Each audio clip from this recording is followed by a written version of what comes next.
Hello दोस्तों, सबसे पहले आप सभी को मेरा प्यार भरा प्रणाम। एक बार फिर से स्वागत है आप सभी का पूजा रावत ब्लॉग में। आज के इस ब्लॉग की शुरुआत हो रही है रात के 8 बजे से। मैंने खाना पीना भी खा लिया है और बर्तन बर्तन भी धुल लिए हैं और मेवा को भी सुला दिया है। और क्योंकि वो फिर फ़ोन पे मतलब कार्टून देखते रहता है और फ़ोन ही देता और सुबह को फिर लेट में उठता है। मैंने दिन में कुछ कपड़े निकाले थे अपने बाहर गर्मी के, क्योंकि अब सर्दी भी थोड़ा कम ही हो गई है और अब गर्मी स्टार्ट होती है, तो इसलिए मैंने मतलब हल्के हल्के कपड़े निकाल दूं। और कपड़े निकालते निकालते ना मेरे को सिवा मई 2022 के सिवा के हॉस्पिटल के जिनों के देख के मैं अपने आंसू नहीं रोक पाई। और फिर मतलब वो जो मेरी गलती थी, वो गलती सिर्फ मेरी थी। अगर मतलब शिवा की तबीयत इतनी भयंकर ख़राब हो गई थी, मई का महीना लगा था और उस समय आप लोगों को पता है कि गर्मी कितनी भयंकर होती है। और हल्की फुल्की भी कभी कभी ना बारिश होती रहती है। और ऐसे ही हो रहा था उस समय भी, 2022 में भी। और फिर उस समय मैं नेटेरी में थी और वहाँ मेरी सासू जी भी जा रखी थी उस समय। और वो घर आए, जैसे ही वो घर आए और उसके दूसरे दिन ही सेवा मतलब उसकी तबीयत बुखार तो उसको हल्का हल्का उसी दिन आ रहा था जिसने उसकी दादी घर आई। और फिर दूसरे दिन उसको तेज बुखार आ गया, तो उन्होंने फ़ोन किया कि सेवा कैसा है। तो मैंने बोला कि वो थोड़ा उसको आज बुखार ज़्यादा है। तो उन सब लोगों ने मतलब मेरी माँ ने भी फ़ोन किया, माँ भी करती रहती है फ़ोन, तो माँ ने भी पूछा कि सेवा कैसा है। तो सबके पास मैंने यही बोला कि थोड़ा सा उसको तेज़ बुखार है। तो मेरे को ये नहीं था पता कि तेज बुखार में ये बिल्कुल नहीं करना चाहिए बच्चे के साथ। और फिर मतलब उसका बुखार बढ़ता गया पर घटा नहीं। और 3-4 दिन हो गए थे और मैं उसको मतलब 102 से उसका बुखार कम बिल्कुल नहीं हो रहा था। मैंने पूरी मेडिकलों से दवाई लाई, रात दिन मेरे लिए ऐसा हो गया था वो ये 3-4 दिन कि मैं शब्दों में बता नहीं सकती। और फिर उस समय इसके पापा गए ही थे और अप्रैल में इसके पापा गए और मई में शिवा की तबीयत खराब हो गई और उनको 2 महीने भी नहीं हुए थे गए हुए। और फिर मैं एक दिन ऐसे मतलब रोने लगी कि इसकी तबीयत बहुत ज़्यादा ख़राब हो गई है और अब मैं क्या करूं। तो उन्होंने डायरेक्ट अपनी माँ के लिए कॉल किया और बोला कि माँ तू नेटेरी चले जा, वहाँ उसकी तबीयत बहुत ज़्यादा ख़राब हो रही है। तो वो भी सुबह को चले गए थे नेटेरी और वो भी नेटेरी ना पहुँच गए थे। और फिर दोपहर का टाइम हो रहा था और उसका बुखार रुक ही नहीं रहा था, वो आंखें ही नहीं खोल रहा था। और हमने सोचा कि जब उसका बुखार रुक नहीं रहा है तो हम इसको मतलब देहरादून या ऋषिकेश या आगे ले जाते हैं। और फिर मतलब दिन की 12 बज रहे थे और मैंने इसकी दादी के लिए बोला कि मेरे खाने खाने का बिल्कुल भी मन नहीं है और मैंने आपके लिए खाना बना दिया है, आप खा लेना। मैं थोड़ा सा ना इसको डॉक्टर के पास फिर लेके आती हूँ और इसकी थोड़ा सा ब्लड टेस्ट कराती हूँ। इतनी लापरवाह रही मैं, 3-4 दिन तक मैंने कोई दवाई तो खिलाई थी, मेडिकल से दवाई लाई थी, प्राइवेट से भी दवाई, डॉक्टरों से दवाई लाई थी। लेकिन मेरे दिमाग में ये ख्याल नहीं आया कि इसका बुखार, इसके हाथ पैर बिल्कुल ठंडे हुए थे और सर में इतना तेज बुखार हो रहा था कि पट्टी भी अगर इसके सर पे मैं गीला कपड़ा रख रही थी तो तुरंत सूख रहा था। और बेटे का रोते रात दिन रो रो के बुरा हाल हो गया था, मतलब बुरी कंडीशन हो गई थी। और फिर फिर मैंने उनके लिए बोला कि मैं थोड़ा सा इसको सरकारी हॉस्पिटल में दिखा के आती हूँ नेटीरी के। तो उन्होंने बोला कि जब प्राइवेट से कोई फायदा नहीं हुआ तो अब सरकारी में ज़्यादा ही होगा, क्योंकि कहते हैं ना हम लोग कि जब प्राइवेट में फायदा नहीं होगा तो कौन सी सरकारी में कुछ ज़्यादा ही होगा। हर किसी की मानसिकता ही ऐसी हो जाती है। हम लोग सोचते हैं कि प्राइवेट में ज़्यादा केयर होती है, लेकिन ऐसा नहीं है। डॉक्टर अच्छे होने चाहिए, प्राइवेट हो या सरकारी हो। तो फिर मैं इसको वहाँ ले गई नेटेरी हॉस्पिटल में। और उन्होंने इसका बुखार टेस्ट किया और इसका बुखार बहुत तेज़ था। तो उन्होंने मेरे को मतलब ऊपर वार्ड में ले गए और उन्होंने बोला कि आपको यहीं रुकना पड़ेगा, आपके बेटे की तबीयत बहुत ज़्यादा ख़राब है।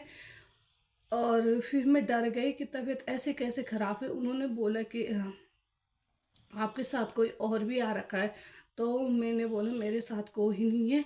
और उन्होंने सीधे ना मेरी गोदी में ही इसको, जैसे इसके मुंह पे ऑक्सीजन लगा, माँ का कलेजा है, शब्दों में नहीं बता सकती हूँ कि उस समय मेरे पे क्या बीती। और फिर इसके पापा की वीडियो कॉल भी लगातार आ रही थी, अपने बेटे के लिए भी और वैसे भी आ ही रही थी, और बच्चे की वजह से ज़्यादा ही आ रही थी। और मैंने नहीं उठाया तो मैं अपने आप को संभाल नहीं पाई।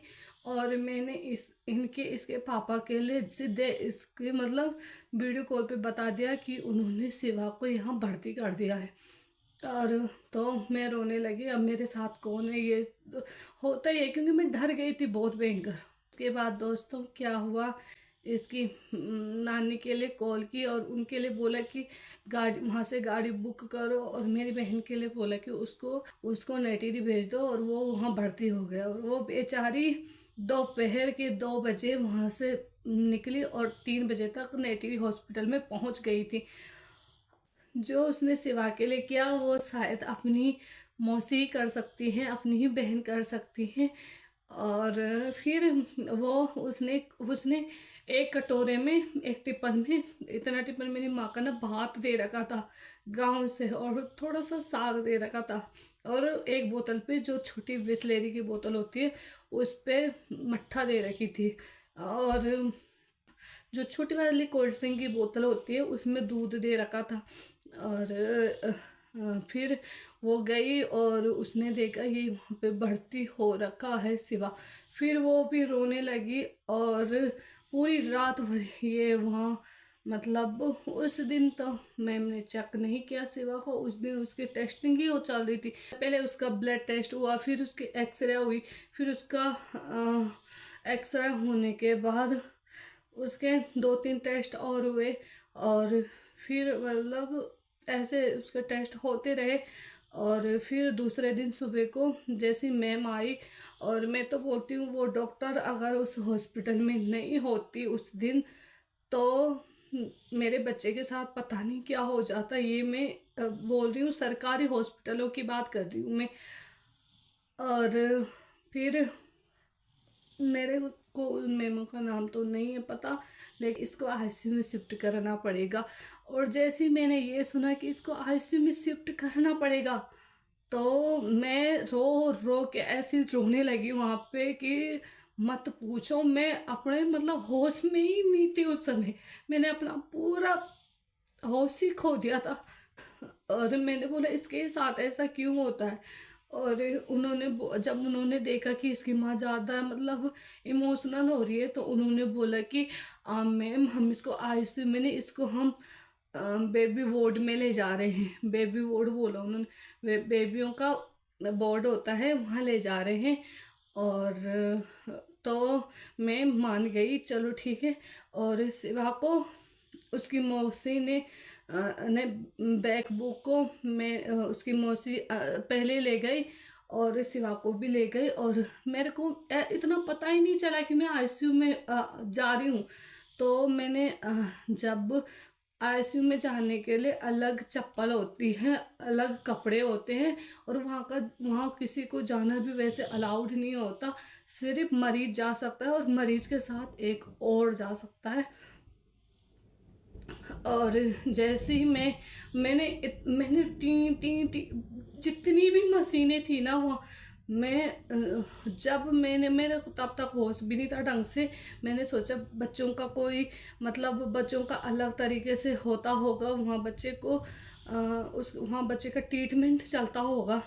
और फिर सिवा के यहाँ और यहाँ और यहाँ मतलब, और फिर यहाँ कैरोला, और यहाँ पता नहीं कौन से टी वाली कुछ थी, मशीन थी। मेरे को उनका किसी तारों का नाम नहीं पता, इतने तार चिपका दिए मेरे बच्चे के सीने पे और उसके हाथों में। मैं बता नहीं सकती, और इतनी भयंकर बारिश हो रही थी उस दिन। और जब मेरी नज़र आईसीयू के बेड शीट पे पड़ी, तब मैंने देखा उस पे लिखा था आईसीयू। जब मैंने देखा आईसीयू, ये आईसीयू है, फिर मैं इतनी भयंकर घबरा गई। मैंने बोला डॉक्टरों ने मेरे साथ ऐसा इतना बड़ा धोखा क्यों किया। मेरे बच्चे को उन्होंने इतना तक नहीं बोला कि हम इसको आईसीयू में शिफ्ट कर रहे हैं, उन्होंने बोला कि मैं बेबी वार्ड में शिफ्ट कर रही हूँ इसको। और एक बच्चा और था शिवा के ही जैसा, जो उसी दिन वहाँ भर्ती हुआ था। और फिर मतलब फिर मेरे को थोड़ा सा ऐसा लगा कि हाँ है मेरे बगल में कोई, लेकिन फिर उसने शिवा ने थोड़ा थोड़ा आंखें खोली, और जब वो रोने लगा तब मेरे को थोड़ा सांस पे सांस आए कि हाँ अभी रोने लगा है। और फिर पूरी रात हमने आईसीयू में कैसे गुजारी, क्योंकि आईसीयू के तो रूल भी अलग होते हैं, वहाँ ना कोई आ सकता है ना जा सकता है। और तो और वहाँ मोबाइल पे नेटवर्क इतने कम कि मैं बता नहीं सकती, और चारों तरफ इतनी मशीनें कि मेरे तो खोपड़ी में T T T T T की आवाज़। अपने बच्चे पे ही ध्यान था, टी टी की आवाज़ तो मेरे को मतलब अब लग रहा है कि टी टी की आवाज़ आ रही थी वहाँ। और उस समय तो मेरे को अपने बेटे पे ही पूरा ध्यान था, पूरा फोकस था। और फिर सिवा दो दो दिन तक आईसीयू में भर्ती हो रहा, और फिर उसके बाद 9 दिन तक सिवा बौराड़ी के हॉस्पिटल में एडमिट रहा। और माता रानी का भी धन्यवाद रहा, और उस डॉक्टर का भी धन्यवाद रहा। मेरे को उस डॉक्टर का नाम तो नहीं पता, लेकिन वो जो डॉक्टर थी वो सचमुच में मेरे लिए भगवान बन के आए मेरे बच्चे के लिए। बच्चों की तबीयत खराब होती है, कभी ज़्यादा होती है कभी कम होती है, इसीलिए ना माँ बाप ना ज़्यादा ध्यान नहीं दे पाते हैं बच्चों पे। मैं अपनी बात कर रही हूँ, लेकिन अगर बच्चे को इतनी सी भी तकलीफ़ हो, इतना सा भी बुखार आए, तो सीधे हॉस्पिटल में लेके जाए उसको। मतलब ऐसा ना बोले कि मैं इसमें घर में इसको मेडिसिन दूंगी। इंसान के जीवन में 2 पल की खुशियाँ आती है और 2 पल का गम भी आता है, हमें हिम्मत रखनी चाहिए। और दूसरी बात ये है कि सबसे पहले अपने बच्चों, चाहे बच्चा छोटा है चाहे बड़ा है, उसके साथ बिल्कुल भी रिस्क ना लें। और उसको मतलब जैसे बच्चे की तबीयत खराब होती है वैसे उसको स्वास्थ्य केंद्र ले जाए। और आज के ब्लॉग में इतना ही, फिर मिलते हैं नेक्स्ट ब्लॉग में। तब तक के लिए बाय बाय, अपना ख्याल रखना और अपनों का भी।